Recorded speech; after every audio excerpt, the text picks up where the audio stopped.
So you've saved up your hard-earned money and want to spend it on a new iPhone but don't know which one is the right one for you. Today we're comparing the iPhone 14 to the iPhone 14 Pro to see which of the two models offers better value for you. We look at what the differences are and how the two differ in terms of functions. So there is the iPhone 14 and the iPhone 14 Pro.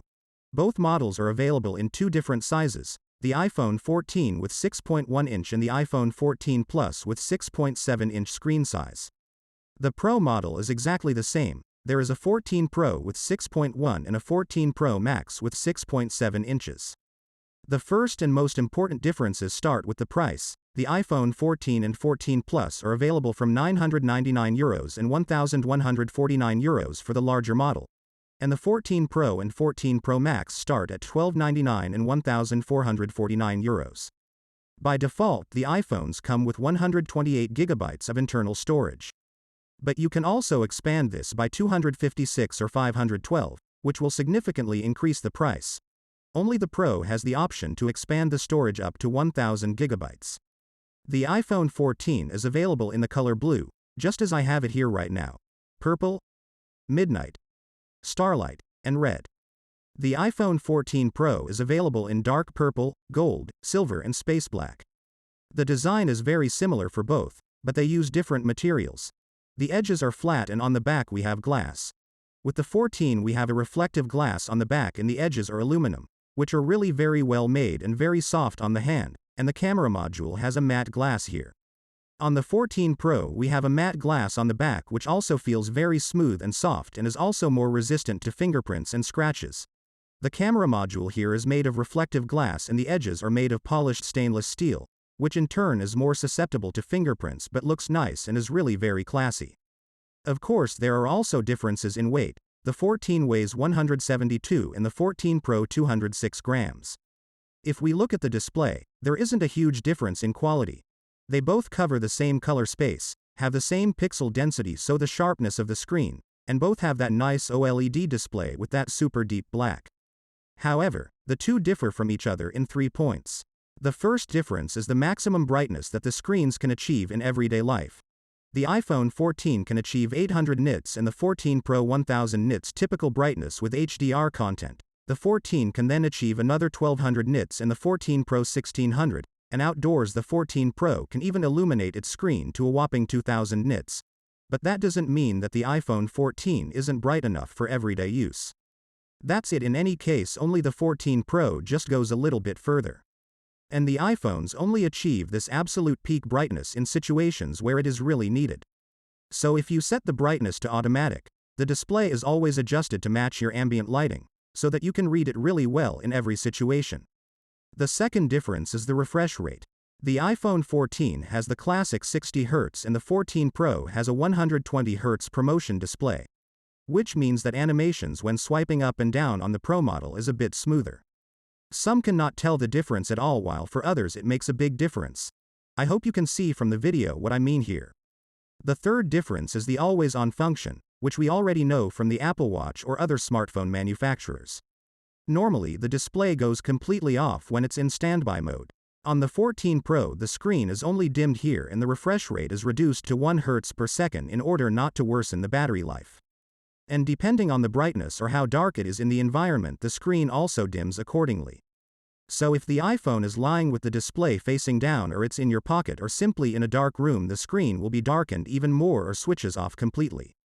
They thought that through really well, because now, for example, when I go to sleep, I switch my iPhone to airplane mode and have it next to me on the bedside table, and it would really bother me personally if I see the screen out of the corner of my eye.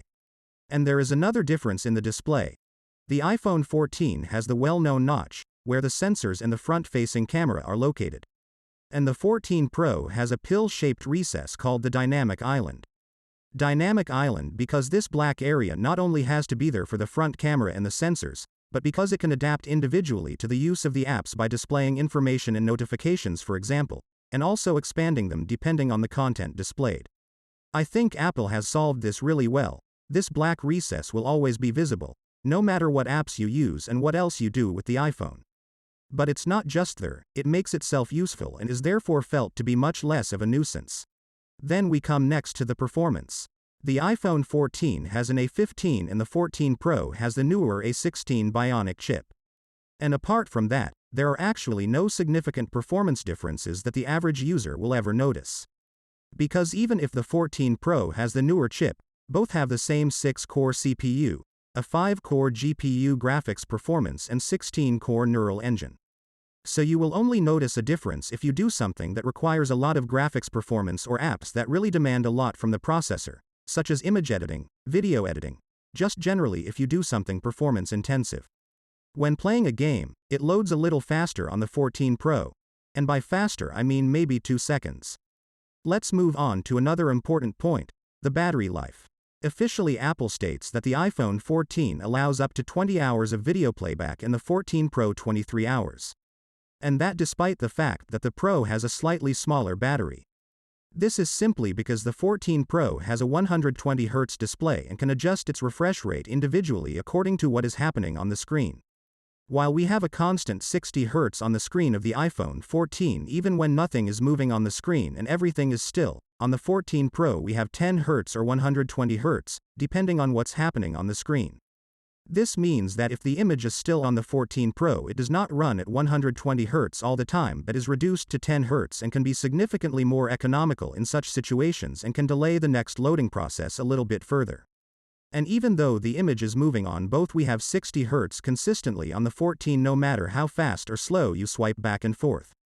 While on the 14 Pro you have 120 Hz on fast movements, and the slower the movement is here, the more the refresh rate goes down. But the whole thing is controlled so extremely fast and finely that you don't notice anything, and on the 14 Pro everything looks like 120 Hz and is smoother.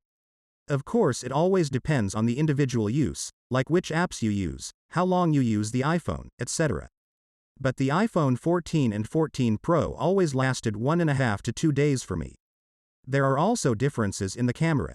And the first thing that immediately catches your eye is that the 14 with its 2 lenses has a 12 megapixels main and ultra-wide angle lens, and the 14 Pro has 3 lenses with a 48 megapixels main camera, 12 megapixels ultra-wide angle and another 12 megapixels telephoto lens. In short, the iPhone 14 lacks the telephoto lens that allows you to shoot high-resolution details from a greater distance, and the macro mode that allows you to get very close to the smallest objects without losing focus. This is particularly advantageous if you want to photograph insects or flowers very closely, for example, and still not lose sharpness and focus. In addition, the 14 lacks the portrait in night mode, with which you can take portrait photos in the dark with a depth effect that is better illuminated, and Apple Pro RAW. The latter offers even more creative control when editing photos, allowing you to edit exposure, color and white balance on a photo, which to be honest the average user will hardly ever need. This function is more intended for people who really deal intensively with image processing down to the smallest detail. Yes, the images are much more detailed as a result, but they require a lot of storage space. I generally don't recommend taking raw photos, unless you're going to want to edit them properly later. But also the other 2 lenses, like the ultra-wide angle and the main camera that both iPhones have, are a little bit better on the 14 Pro if we follow what is officially stated on Apple's website. And before I overwhelm you with technical details about the different camera lenses, I'll just show you some example pictures I made with the 2. To be honest, in daylight you don't really notice a big difference. You can only see that the 14 Pro delivers more detailed images in dark areas if you zoom in closer. And since we're already talking about the dark, at first glance it doesn't look like there's a big difference. But I think that with the 14 Pro the picture here is a little bit brighter and you can see a little more detail. And even if you zoom into the picture it's more smoothed out. I think you know what I mean when you see this picture here that I took with the iPhone 14 and 14 Pro. This is simply because the 14 Pro has the faster lens and can therefore capture more light, which then leads to the result that in some situations, depending on the lighting conditions, it delivers slightly brighter and more detailed images. What the iPhone 14 Pro also has is the LiDAR scanner, which can capture its surroundings 3-dimensionally with the help of a laser, enabling faster focus in low light conditions, and as I mentioned earlier it can take better portrait pictures in the dark with a depth effect what the iPhone 14 lacks here. With the iPhone 14 you can also take portrait pictures in the dark, but they look like this. I don't think I need to explain the difference further here because you can see that in the picture. So if you really like taking pictures and want to get a touch better illumination and zoom in closer to objects, and have a bit more depth effect in certain situations, the Pro model is worth its advantage. By the way, both iPhones have the new action mode for videos. This is an advanced stabilization mode that uses the entire sensor to stabilize the video without any additional hardware. The action mode reduces excessive shake, movement and vibration. So now you have to know for yourself what is important to you in terms of extras and what is not. If you take the iPhone 14 instead of the 14 Pro, you save yourself €300 and that's not exactly little.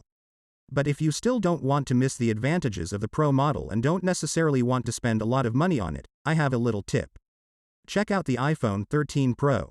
It has all the Pro model benefits I mentioned in this video that the current iPhone 14 doesn't have, and you get it for about the same price. So maybe take a look at electronics stores, secondhand shops or just look around online.